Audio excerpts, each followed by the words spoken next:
اس کا نام تھا صلاح الدین، جو اس وقت کے D G I S P R کا ایس او تھا. اس کے بارے میں انہوں نے مجھے دھمکیاں دلوائیں، گندے کلپس کروائے، وہ سب میرے پاس محفوظ ہیں، غلیظ غلیظ کلپس جو کوئی شریف عورت یہ کام کر ہی نہیں سکتی. تو میں نے کسی سے پوچھا یہ کون ہے، اس کا تعلق کہاں سے ہے، یہ کس کی بیٹی ہے، کس کی بہن ہے، کس کی بیوی ہے. تو پتا چلا کہ یہ جنرل مجیب الرحمان جو ہمارے فارمر سیکرٹری انفارمیشن ہوتے تھے ضیاء الحق صاحب کے زمانے میں، یہ ان کے بھتیجے کی بیٹی ہے. ان بھتیجوں میں سے ایک بھتیجا جو تھا ان کا، وہ یہاں پر پولیس میں بھی تھے، جناب افتخار رشید صاحب، بڑی اچھی فیملی ہے وہ، میں جانتی ہوں. اور ایک بھائی ان کا جو تھا وہ فوج میں تھا، جاوید رشید، ان کے والد تھے بریگیڈیئر. ایک بھائی ان کے آئی جی پولیس تھے حبیب الرحمان، اور دوسرے جنرل مجیب الرحمان جو ضیاء الحق کی رجیم میں سیکرٹری انفارمیشن رہے تھے. ان کی ریپوٹیشن بھی کوئی اچھی نہیں تھی، چونکہ وہ جب ضیاء الحق صاحب نے کہا میں پی ٹی وی کا قبلہ درست کرنے آیا ہوں، تو جب ان کی حرکتیں پتہ چلی جنرل مجیب الرحمان کی، تو لوگوں نے کہا بھائی پہلے اپنے سیکرٹری انفارمیشن جنرل مجیب کا قبلہ تو درست کروا دیجئے، آپ باقیوں کا تو بعد میں کروائیے گا. تو یہ سب چیزیں ہیں. اور اس کے بعد وہ کلپ کا حصہ آپ ابھی دیکھ چکے ہیں. تو یہ جو عصمت فروش عورتوں کی میں ڈیفینیشن آپ کو بتا رہی ہوں کہ ان میں اور جسم فروش عورتوں میں کیا فرق ہے. جسم فروش عورتیں اللہ کی طرف سے بخش دی جائیں گی، چونکہ اب جب کوئی ان کو بیاہ کر لے جاتا ہے، ان کو چار دیواری دیتا ہے، تو وہ ساری زندگی اس کی عزت کے لیے، اس کی آبرو کے لیے پوری زندگی گزار دیتی ہیں. جس میں ہمارے بھٹو صاحب کی والدہ موجود ہیں، جن کی کبھی کسی نے شکل نہیں دیکھی نہرو صاحب کے بعد سے. جب نہرو صاحب نے ان کو حوالے کیا شاہ نواز بھٹو کے، تو اس کے بعد ان جیسی نیک اور پاکیزہ عورت کوئی نہیں تھی. وہ ٹھیک ہے ان کا بیٹا بہت گھٹیا نکلا ذوالفقار بھٹو، لیکن اس عورت کی پھر پاکیزگی کی قسم کھائی جا سکتی ہے. لیکن یہ عورتیں جو چار دیواری کو بیچ رہی ہیں، اس تعلیم کو بیچ رہی ہیں جو انہوں نے پیسوں سے خریدی ہے ان کے باپ نے، اور ان کے باپ کسٹم میں تھے. یہ ان کے بھائی ذوالفقار رشید ہونا چاہیے تھا، لیکن ذوالفقار خان، یہ خان لکھتی ہیں، ذوالفقار رشید خان ہوں گے غالباً وہ.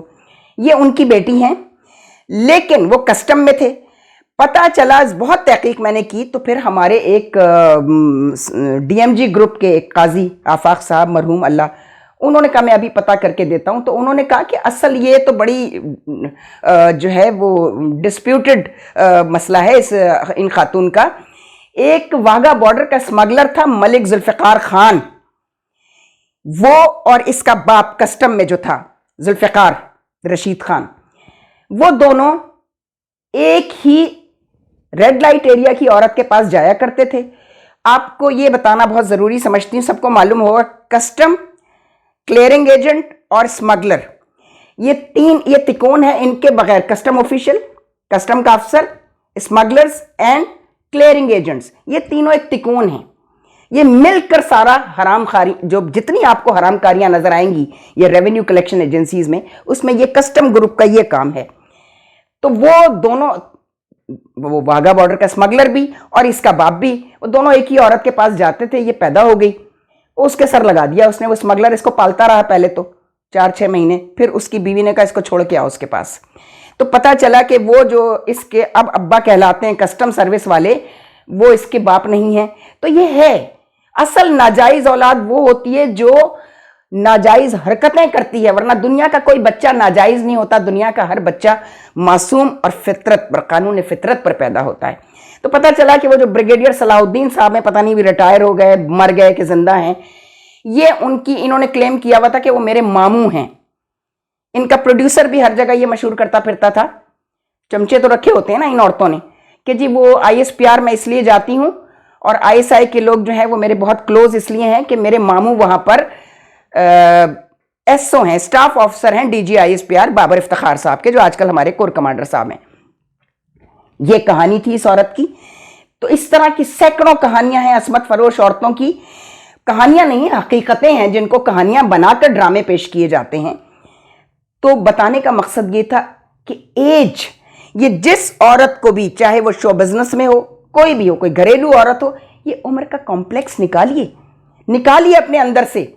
یہ بری بات ہے. ہمارے رسول کہتے تھے ام ابیہا اپنی بیٹی فاطمہ الزہرا سلام اللہ علیہا کو کہ فاطمہ میری ماں ہے، چونکہ شاب ابی طالب میں 3 سال کی عمر میں بی بی فاطمہ تو زہرا نے جس طرح خدمت کی اپنے والد کی، تو میرے والد کہتے تھے بیٹا 9 سال سے لے کے 90 سال تک عورت ماں ہی ہوتی ہے، اگر اس کے اندر ممتا موجود نہیں ہے اور وہ صرف عورت ہے تو وہ بیکار عورت ہے، وہ کسی کے کام کی نہیں، نہ اپنی اولاد کے کام کی ہے، نہ اپنے شوہر کے کام کی ہے، نہ باپ کے کام کی ہے، نہ بھائیوں کے کام کی ہے، نہ بیٹوں کے کام کی ہے۔ تو ایج کا کمپلیکس نکالیے اپنے اندر سے۔ یہ جو 3-4 کلپ آئے ہیں ان میں نے آپ سے کہا نا کہ اللہ اللہ کرنا، یہ اللہ اللہ کرنے کا کوئی وقت نہیں ہوتا کہ وہ آپ صرف 70-80 سال کی عمر میں، 60 سال کی، 50 سال کی عمر کے بات کریں۔ اللہ اللہ کا ثواب اور اس کی افضلیت جو ہے وہ جوانی میں ہے، جو جوانی کی عبادت ہے وہ اللہ کو بہت پسند ہے، یہ یاد رکھیے گا۔ دوسری چیز، کئی دفعہ یہ 1-2 کلپ میں جو لوگوں کو نہیں پسند آئے، آپ خود کو کیا فرشتہ سمجھتی ہیں؟ سر پہ دوپٹہ تک تو آپ اوڑھتی نہیں ہیں۔ یہ سر پہ دوپٹہ اور یہ نقابیں والیوں کا آپ نے ابھی پنکی پیرنی کا حال دیکھ لیا؟ نقاب کون سی عورتیں، آپ کو پتا ہے اسلام میں چہرے کا پردہ نہیں ہے۔ سورہ نور نکال کر پڑھیے کہ جب سورہ نور نازل ہوئی اس کی وجوہات کیا تھی، پیچھے کیوں کہا گیا تھا کہ عورتیں حجاب کریں، کا مطلب یہ تھا اپنی زینت کو چھپائیں، اپنے جسم کا وہ حصہ چھپائیں جس سے کوئی مرد اٹریکٹ ہوتا ہو۔ نقاب نہ ڈالیں، نقاب بری عورتیں ڈالتی ہیں، نقاب نہیں ڈالنی چاہیے، اس سے چہرہ چھپ جاتا ہے اور پتہ نہیں چلتا کون عورت کہاں جا رہی ہے، وہ کس کی بیٹی ہے، کس کی بہن ہے، کس کی ماں ہے۔ اس لیے اسلام میں چہرے کا پردہ نہیں ہے۔ میرا خیال ہے یہ وضاحت کافی ہے کامنٹس بھیجنے والوں کے لیے۔ جائیں گھر میں بیٹھ کے اس پہ غور کریں اور اللہ سے اپنی ہدایت کی اور اپنی بچیوں کی، اپنی بہنوں کی، اپنی بیٹیوں کی ہدایت کی دعا کریں، انہیں یہ تربیت دیں کہ مت لو بے شک چہرے پہ نقاب، لیکن یہ جو ہیلوئن پارٹی جسے میں ہاربل پارٹی کہتی ہوں جو ہوئی ہے ابھی، اس میں جو کچھ ہوا ہے، الامان الحفیظ، پروردگار حفاظت فرمائے ہمارے بچوں کی، ہماری بچیوں کی آبرو کی، عزت کی اور انہیں نشے کا عادی بنانے کی۔ خدا حافظ۔ افسانۂ ہستی ہم اپنے آقا کو سنائے جاتے ہیں، افسانۂ ہستی ہم اپنے